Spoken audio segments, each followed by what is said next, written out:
O presidente Jair Bolsonaro, ele ingressou numa ação no Supremo Tribunal Federal com uma notícia-crime contra o ministro Alexandre de Moraes, alegando abuso de autoridade.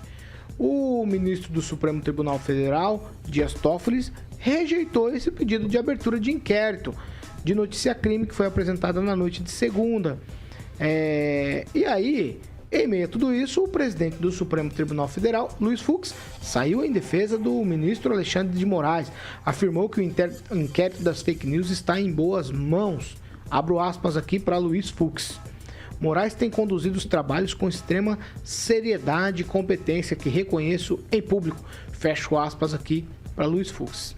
Vamos lá, seguindo o baile, na tarde de ontem, depois do revés do presidente Jair Bolsonaro no STF, ele entrou com a mesma representação na Procuradoria-Geral da República. Bolsonaro contesta a decisão do ministro Moraes, que o incluiu como investigado no inquérito das fake news em agosto de 2021 e o presidente acusa o ministro do STF de abuso de autoridade.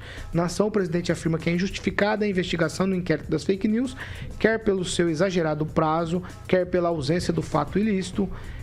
É isso aí. Aí, gente, fica um cabo de guerra lascado. Puxa pra lá, puxa pra cá, é Supremo Tribunal Federal, o presidente da República ataca pra lá, o outro defende de cá e a coisa vai pra onde, professor Jorge Villa-Lobos? Começo com você. A coisa vai para o buraco. Na verdade é essa. O presidente Bolsonaro tomou um checkmate, né, com a decisão aí do ministro Dias Toffoli, quando ele disse, né, que os fatos descritos na notícia crime não traziam indícios, ainda que mínimos, né, de materialidade delitiva, portanto não havia nenhuma possibilidade de enquadrar as condutas imputadas em qualquer das figuras típicas que o Bolsonaro queria colocar no ministro Alexandre de Moraes. É uma estratégia que continua agora com a PGR, buscando o que o Rigon falou ontem muito bem e muito claro, essa politização do processo eleitoral, buscando o ministro Alexandre de Moraes como um sujeito que abusa do poder. E, claro, como ele presidirá o Tribunal Superior Eleitoral, portanto, as eleições, o Bolsonaro já o definiu como seu inimigo. É uma tragédia porque um país como o Brasil, que tem sua grande marca como um país pacifista, foi sempre uma marca de toda a diplomacia brasileira, estabelecer relações com todos, amizades com todos, os brasileiros são amigos de todos. Bolsonaro mostra que ele é um brasileiro peculiar, um brasileiro que gosta das intrigas, das brigas e o tempo todo tensiona um país que sofre com um pão francês a R$1,09 ou o quilo do pão francês a R$17, com um salário mínimo que não cresceu, que decresce e que temos os preços da gasolina que quase são impeditivos para as pessoas usarem cotidianamente seus veículos. O país está em uma crise econômica profunda e Bolsonaro, concluindo, e Bolsonaro o transforma em um país que deixa uma marca para um presidente lamentável, porque não há outra situação a dizer. Bolsonaro vai passar à história como um presidente que deve ser rapidamente esquecido. Pamela Bussolini. Paulo, essa situação entre o Bolsonaro e o STF, eu preciso lembrar, né, a todos que uma andorinha só não faz verão, né? Tudo nessa vida é uma via de mão dupla e ali esse imbróglio, né, é uma via de mão dupla. A gente não pode esquecer que os ministros vivem também atacando o presidente, o poder executivo, né? Recentemente nós tivemos aí o Barroso em viagem internacional se referindo ao presidente como inimigo a ser combatido na campanha, né? Sendo que ele é aí um ex-ministro do TSE. Entre outras situações, né? Votações ali do plenário, em que eles ficam dando também indiretas, provocando, participando de lives, né? com influenciadores aí que vivem para falar fora Bozo na internet. E isso estranha, né? Nos chama atenção, porque não é um comportamento que a gente espera de juízes. Eu, sinceramente, acredito que, às vezes, das coisas que eu digo aqui na bancada, alguns juristas, alguns colegas de profissão podem ficar chateados comigo. Mas eu creio que no STF a gente realmente precisaria ter aí juízes de carreira. Porque quando nós advogados, e aí eu me incluo, passamos uma vida toda, né, trabalhando no judiciário, defendendo um lado, que esse é o nosso trabalho, né, defender o nosso cliente. Então, a gente abraça a causa, a gente defende, né, veementemente o que a gente acredita e passamos a vida fazendo isso. Então, quando um advogado é posto num local em que ele precisa ser neutro, agir como juiz, né? Não antecipar voto, não antecipar o pensamento, é complicado, porque a gente passou a vida toda fazendo isso, defendendo sim um lado. Então, quando eu vejo o Barroso, que era advogado lá, o Edson Fachin, a gente começa a ver de onde está vindo os problemas. E, em especial, o Alexandre de Moraes, que ele passa toda hora por cima da lei, dá interpretações, né, para atender interesses próprios, e isso é muito lamentável. A gente não poderia ter isso no STF. Eu me lembro quando eu era estudante de Direito, que eu estava até comentando com o Carioca aqui no off ontem, que eu chegava em casa e eu ligava a TV Justiça para ficar assistindo os votos do Aires Brito, que era uma coisa maravilhosa, aquele saber jurídico, aquele poder de oratória que ele tinha, era maravilhoso. E ele não era uma pessoa que ficava falando fora ali do plenário, dos votos dele, né? Até hoje você não vê ele discursando. Então era uma qualidade incrível. Eu acho que aquilo que tinha que ser um ministro do STF. Então, quem tiver a oportunidade, puxe no YouTube e assista um voto do Aires Brito no passado e assista um do Alexandre de Moraes hoje. Vocês vão ver o declínio total que o STF vive hoje. Principalmente se você pegar o Alexandre de Moraes fazendo votos de temas parecidos num curto espaço de tempo. Aí é para deitar no chão, começar a rodar e babar, porque você não entende nada. Cada hora ele dá um tipo de posicionamento. Cada hora é uma interpretação da lei. Eu deixei o senhor falar quantos minutos mesmo? Não, eu fiquei curioso de saber em que caso eu estou buscando e não encontrei essa situação. Eu não tenho tempo para ficar falando dos casos aqui. Eu estou fazendo a análise da situação. Agora, essa situação que o Fux negou o processo aí do Bolsonaro, era previsível, é óbvio, né, que os coatores vão se proteger. Como eu disse ontem, eu acho que é um caminho que tem que ser trilhado aí nas cortes internacionais. Afinal de contas, o posicionamento do STF hoje, infelizmente, está tomando um viés venezuelano, que nós sabemos que a Venezuela chegou no ponto que chegou através do ativismo judiciário em primeiro lugar.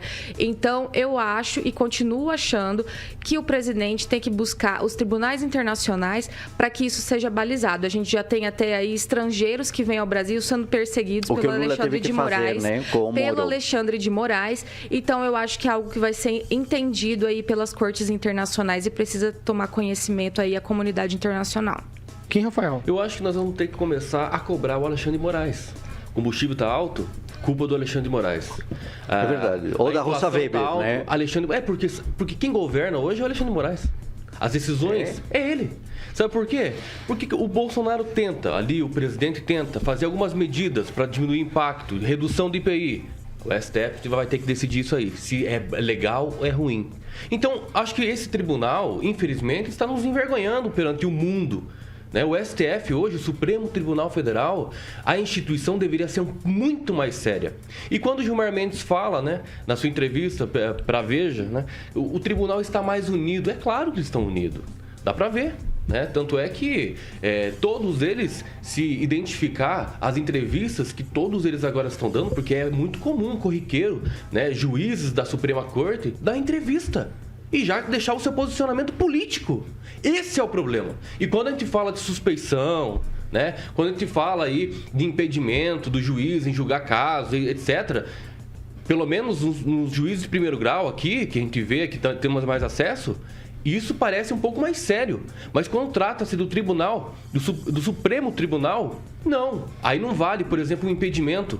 Né? Se o Barroso, por exemplo, ele vai lá dar entrevista e já fala a sua ideia sobre o Bolsonaro. Já coloca a sua ideia política, né, sobre o Bolsonaro. Então, já dando, sim, um juízo de valor, um julgamento sobre o presidente. Aí, nas decisões, acaba, né, julgando aí de forma, entre aspas, imparcial? Como assim? Não, eu acredito que, infelizmente, nós não temos mais o Joaquim Barbosa, né, que nos deu tanto exemplo. Mesmo o Lula colocando ele lá, ele não deixou de julgar o mensalão de forma imparcial, né? É um exemplo. Saudades. Tá? Decisões individuais monocráticas que são, sim, reformadas depois pelo plenário, né, de forma política. Infelizmente, eu, como operador de direito, sou no último ano, né, do curso de direito. Eu não sei como é que vai ser no ano 2023, sendo advogado, né? Tratando o judiciário como está hoje, para mim, com certeza, violação atrás de violação de direitos. Então, imagina só, né? Quem está governando hoje o país, se não é um tribunal está governando o Brasil. É isso que eu vejo. Pamela, tweetzinho. Sim, não, o que o Kim tava falando é muito interessante sobre o Joaquim Barbosa, o Aires Brito. O pessoal tá falando aqui no chat, eles são de esquerda. Exatamente, gente, eu não tô aqui pra fazer torcida, eu tô aqui pra falar o que é verdade. E o trabalho do Aires, o trabalho do Joaquim Barbosa, independente da posição política deles, era irretocável. E é isso que a gente tá aqui pra falar. Não é porque não é do viés político que nós concordamos que eu vou dizer que eles são maus profissionais. Eles são profissionais maravilhosos e é disso que a gente sente falta. Fernando Tupan, sua vez. O Bolsonaro tomou um revés lá, agora entrou na PGR aí para tentar resolver o caso. Não resolve, Paulo. Eu queria saber, tipo, dos amigos universitários da bancada, se essa representação não teria que ser no Conselho do Ministério Público. Eu não me lembro agora exato o nome, mas tem um conselho que justamente julga a atuação dos juízes e possivelmente dos ministros. Não seria isso o caminho certo? Que a procuradoria ali é só fazer farol e manter o nome do Bolsonaro em cima. Mas eu quero dizer uma coisa assim, todos esses problemas que nós estamos tendo no STF vêm da culpa das indicações do ex-presidente Luiz Inácio Lula da Silva, um esquerdista sociopata, da Dilma Rousseff e até mesmo do Michel Temer, assim, quando o MDB tinha um viés mais à esquerda. Então, todo mundo... Muitos deles parece que querem implantar o socialismo aqui no Brasil. Isso é totalmente errado. Eu concordo com a Pamela. Ministro do Supremo Tribunal, o STJ, aqui do TJ Paraná, só poderia ser gente ligado à magistratura ou com pelo menos 20 anos de militância ininterrupta da advocacia. E colocar gente que fica trabalhando para partido político nunca dá certo, porque sempre depois vem a conta. Existe o quê? Você faz uma eleição como acontece nas vagas para advogados aqui e pronto, acabou a história. Você escolhe a pessoa mais capacitada com votações de advogados e dos próprios componentes da corte.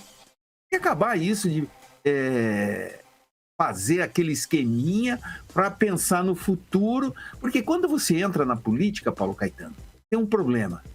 Dificilmente você não vai sair sem um processo, porque o Ministério Público está em cima, às vezes alguma coisa passa despercebida, e você leva na cabeça e fica anos respondendo. Isso é normal.